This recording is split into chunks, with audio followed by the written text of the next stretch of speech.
Panik karena terlibat kecelakaan lalu lintas, seorang pemuda kabur dengan melompat dari atas jembatan setinggi 20 meter. Sementara polisi yang dibantu petugas BPBD kemudian mengevakuasi pemuda tersebut ke rumah sakit untuk menjalani perawatan karena mengalami patah kaki. Pria tanpa identitas ini nekat melompat dari atas jembatan setinggi 20 meter. Ia nekat melompat setelah terlibat kecelakaan lalu lintas di Jalan Gajah Mada dengan menabrak tiang listrik. Karena panik setelah mobil truk box yang dikendarainya menabrak tiang listrik, ia pun kemudian turun dan langsung kabur. Karena takut dikejar warga, ia kemudian melompat dari atas jembatan Jalan Gajah Mada setinggi 20 meter. Beruntung saat melompat, korban langsung tercebur ke aliran sungai sehingga mengalami patah kaki. Sementara itu polisi yang mendatangi TKP kemudian dibantu petugas BPBD berhasil mengevakuasi pemuda naas ini ke rumah sakit. Polisi juga akan melakukan pemeriksaan terhadap pemuda tersebut karena dugaan merupakan pelaku pencurian kendaraan bermotor. Mengingat kendaraan dikemudikan dan terlibat kecelakaan tidak memiliki perlengkapan surat. Tadi kurang lebih jam 10 ada kejadian laka tunggal yang mana melibatkan apalagi namanya mobil box itu nabrak tiang listrik. Setelah itu ya orangnya mungkin karena panik nggak punya surat-surat dan lain-lainnya, dia lari masuk ke jembatan yang di pasar. Setelah itu diikuti sama masyarakat di sini, ketakutan akhirnya masuk ke sungai di bawah sini dan diamankan. Ternyata ada luka-luka, akhirnya kita koordinasi dan melakukan penyelamatan, dibawa ke rumah sakit. Tadi orang ini meloncat dari jembatan ini atau? Jembatannya di pasar, ya, loncatnya dari jembatan di pasar. Informasi awalnya seperti itu, kita dapat informasinya seperti itu. Jadi untuk keterangan lebih lanjut terkait dengan apakah ini terkait dengan kasus lain atau sebagainya, itu belum kita bisa memberikan informasi karena orangnya belum bisa dimintai keterangan, masih sakit. Ya kita lakukan pengobatan dulu, kita arahkan ke rumah sakit. Sementara masih dapat perawatan di rumah sakit. Secara fisik korban ini gimana Pak kondisinya? Secara fisik ya tadi sempat saya melihat korban ini ya orangnya kayaknya panik, gemetaran, ya mungkin karena itulah jatuhnya tadi itu, efek dari jatuh itu. Dengan penjelasan yang tadi sempat berubah-ubah komandan, apakah memang ini pelaku ini depresi atau bagaimana? Ini belum bisa kita memberikan keterangan terkait itu karena ya ini kan kita harus melakukan pemeriksaan lebih lanjut, harus melibatkan psikiater dan lain-lainnya kalau memang gitu. Itu aja mungkin informasi dari saya. Mobil box ini milik siapa? Ini yang belum kita belum tahu karena orangnya belum bisa kita minta keterangan. Kita langkah awalnya ya penyelamatan nyawa dulu lah. Simon Alfredo melaporkan. Rencana terkait wacana penerapan arus lalu lintas ganjil genap di Kota Malang, Polresta Malang Kota terus melakukan kajian. Polresta terus melakukan kajian di sejumlah titik kemacetan di Kota Malang.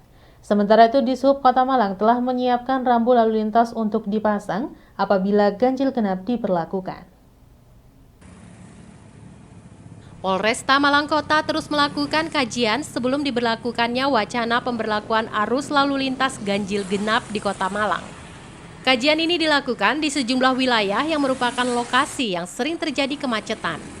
Kapolresta Malang Kota AKBP Budi Hermanto mengatakan bahwa saat ini Polresta melalui Satlantas terus melakukan kajian dan evaluasi setiap minggu.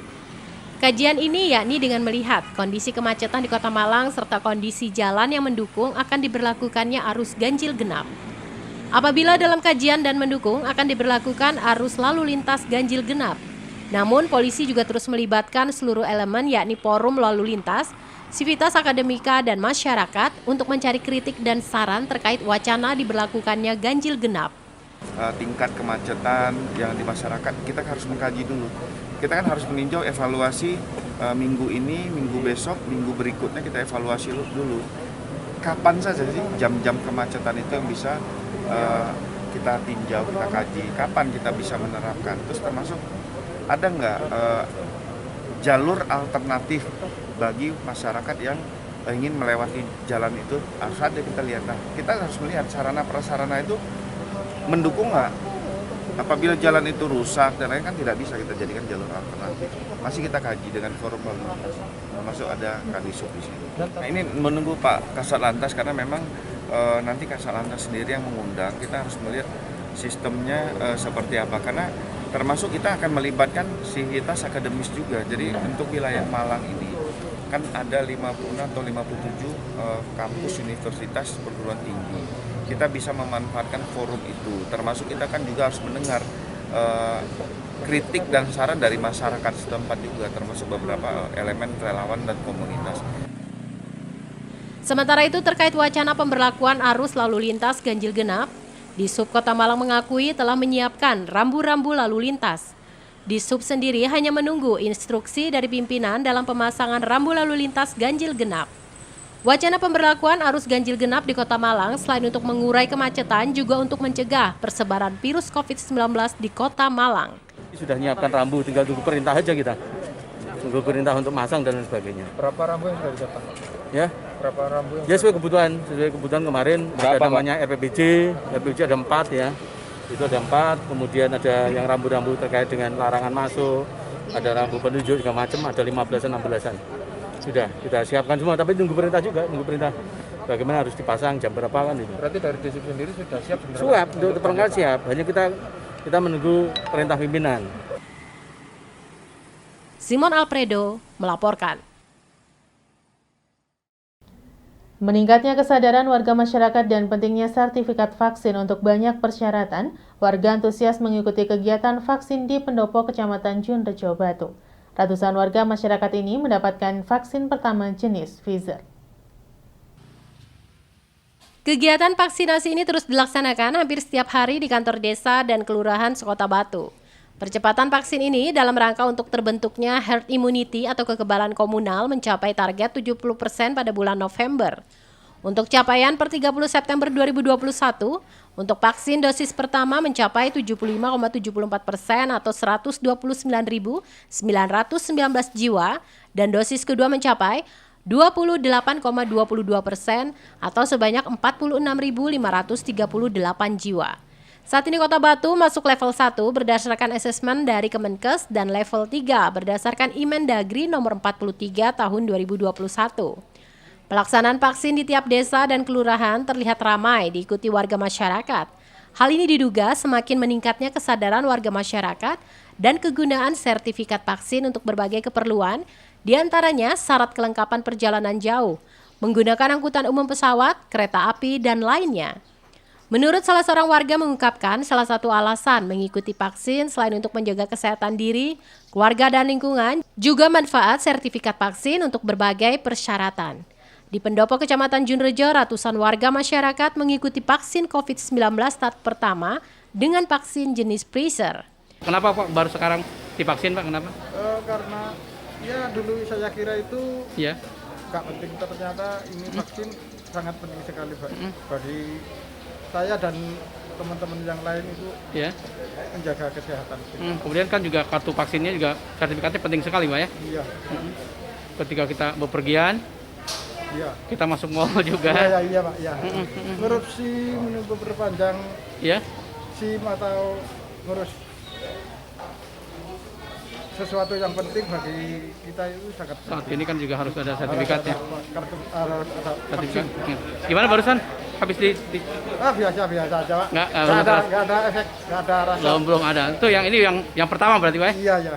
Marilah kita vaksin semua untuk menjaga kesehatan dan menjaga kelancaran di dalam melakukan sesuatu untuk berhubungan dengan pemerintah dan lainnya. Iwan Hikmawan melaporkan. Terima kasih Anda masih bersama kami dalam Info 7 Malang Raya. Terlihat kering dan diduga sudah mati, beberapa pohon pinggir jalan perlu penanganan untuk menghindari tumbang menimpa pengguna jalan. Kepada pihak terkait, pengawasan harus lebih ditingkatkan, khususnya pada saat musim penghujan. Menjelang musim penghujan, keberadaan pohon pelindung tepi jalan patut diwaspadai karena bisa terjadi patah dahan maupun pohon tumbang.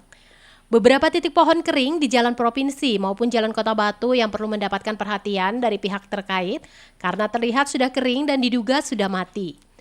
Pohon pelindung tepi jalan ini sudah dalam kondisi lapuk dan berlubang pada bagian bawah dan sudah ditumbuhi tanaman paku dan sejenisnya sehingga rawan tumbang ketika hujan turun dengan disertai angin kencang. Beberapa pohon berada di Jalan Desa Torongrejo, Patimura, Songgokerto menuju arah Payung dan berada tepat di sisi jalan provinsi yang tidak pernah sepi dari aktivitas kendaraan. Menurut salah seorang warga mengungkapkan, kekhawatirannya dengan kondisi pohon pada saat memasuki penghujan karena bisa dahan patah atau pohon tumbang terlebih ketika beraktivitas di kawasan tersebut. Di lokasi lainnya, di jalur tengah Jalan Diponegoro dan Jalan Insinyur Soekarno juga terlihat pohon pelindung yang sudah kering dan berlubang pada bagian bawah sehingga rawan tumbang ketika hujan turun disertai angin kencang. Sudah lama Pak ini kondisi matinya ini? Sudah. Berapa lama Pak? 4 bulan. 4 bulanan Pak ya? Ya, Berapa titik ini? Di sebelah sana masih banyak juga ya pohon pelindung seperti ini ya? banyak Pak. Banyak. Pak sebagai ini kan sebentar lagi penghujan Pak ya? Iya. Kadang-kadang juga angin kencang. Iya. Ada khawatir Pak pohon tumbang ini Pak? Gak khawatir Pak. Mm-mm. Khawatir jatuh ya. Patah dahan sering juga terjadi Pak ya? Iya. Iwan Hikmawan melaporkan. Merayakan ulang tahun Pesan Kopi yang ketiga, manajemen dan karyawan Pesan Kopi Cafe dan Resto menggelar tasyakuran bersama. Di usia yang ketiga tahun, Pesan Kopi Cafe dan Resto akan terus menambah outlet dan menyajikan menu baru untuk konsumen. Syukuran ulang tahun ketiga Pesan Kopi Cafe dan Restoran berlangsung di Pesan Kopi Cafe, Jalan Jakarta, Kota Malang. Dalam syukuran ini dihadiri seluruh karyawan dari 30 outlet Pesan Kopi Cafe di Jawa Timur berkumpul dan merayakan hari ulang tahun ketiga Pesan Kopi. Acara tersebut sebelum pemotongan tumpeng dan pelepasan balon, terlebih dahulu diberikan penghargaan kepada outlet terbaik, outlet terhit dan pemenang lomba video TikTok. Untuk outlet terbaik diraih oleh Kedai Pesan Kopi Stasiun dan Kedai Pesan Kopi Tulungagung. Sedangkan untuk outlet terhits diraih oleh Kedai Pesan Kopi Landung Sari dan pemenang lomba video TikTok dimenangkan oleh Kedai Tulungagung dan Kedai Batu. Manajemen Pesan Kopi Cafe dan Resto mengatakan bahwa di usia Pesan Kopi ketiga, Pesan Kopi sudah memiliki outlet yang tersebar di Jawa Timur. Rencananya ke depan akan ada penambahan outlet di beberapa daerah. Pesan Kopi sendiri mempunyai puluhan menu dengan menu spesial yang ditawarkan ke konsumen, yakni ice kopi susu creamy, ice milk klepon, dan ice white berry with regal. Manajemen juga berharap agar Pesan Kopi Cafe tetap bertahan di tengah pandemi COVID-19 dan ke depan terus maju sehingga kesejahteraan karyawan dapat terpenuhi. Sementara itu acara syukuran hari ulang tahun ketiga Pesan Kopi ditandai dengan pemotongan tumpeng oleh manajemen dan kemudian diberikan kepada karyawan Pesan Kopi terlama.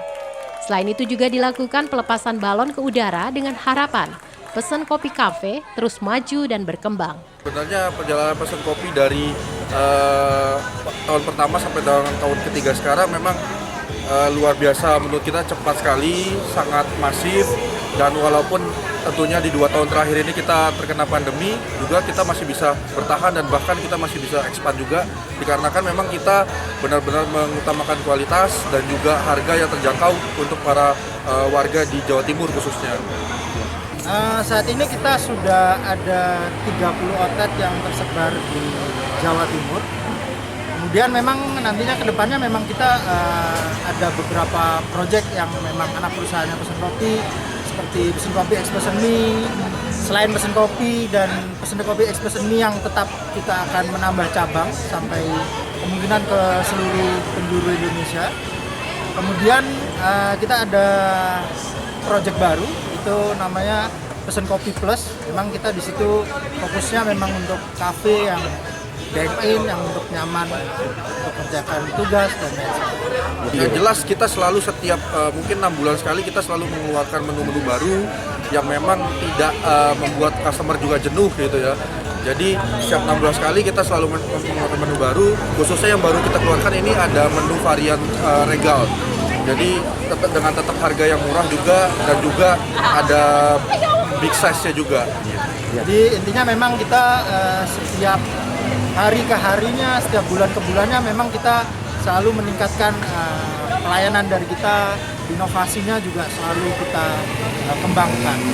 Harapannya untuk kita sendiri di internal kita bisa membuat karyawan kita lebih bangga lagi berada di sini dan juga bisa terus menambah atau membuka peluang kerja untuk orang-orang di luar sana, dan juga kita juga ingin menjadi satu brand lokal yang bisa go nasional. Memang kita inginnya Person Kopi memang menjadi salah satu brand yang bisa diakui bukan hanya di nasional, tapi memang kita bisa go internasional mungkin suatu saat. Kemudian kita juga ingin semua kru yang ada di Person Kopi memang sejahtera, mereka bangga berada di Person Kopi. Dan yang terakhir, pandeminya agar cepat selesai, itu harapan kita. Simon Alfredo melaporkan. Terima kasih Anda masih bersama kami dalam Info 7 Malang Raya. Sebagai wujud kepedulian dan rasa kemanusiaan terhadap sesama, salah satu komunitas di Kota Malang melakukan bakti sosial ke panti asuhan yang terletak di kawasan Bunorejo, Kota Malang. Salah satu komunitas di Kota Malang melakukan bakti sosial ke panti asuhan yatim piatu Mawadah Warohmah di kawasan Bunorejo, Kota Malang. Bakti sosial ini dilakukan sebagai wujud kepedulian dan rasa kemanusiaan terhadap sesama yang membutuhkan. Dengan bakti sosial yang dilakukan di masa pandemi COVID-19 ini, diharapkan lebih banyak masyarakat yang termotivasi untuk berbagi dengan anak-anak panti asuhan ataupun orang-orang yang membutuhkan. Untuk kedepannya bagi untuk yang di Komunitas Satria Jaya itu kita berpartisipasi untuk membantu bagi anak-anak yang sudah yatim piatu. Kemudian kita bisa berbagi bagaimana rasanya kita bisa makan enak, ya yang yatim piatu pun juga harus bisa merasakan dan menikmati seperti yang kita bisa. Hal-hal sosial terutama yang kita tujukan kepada ke panti-panti yang lain-lainnya juga. Kalau harapan ke depannya panti ya semoga panti asuhan Mawadah Warohmah ini nantinya lebih maju lagi, lebih berkembang lagi, dan ini juga ada program yang dekat-dekat ini semoga saja keinginan kami semua dapat tercapai, yaitu ingin menyelesaikan yang ada di tanah yang ada di panti, semoga dapat selesai dan nantinya bisa cepat jadi dan bisa dihuni untuk ke asrama panti ini. Tim Liputan Batu TV melaporkan.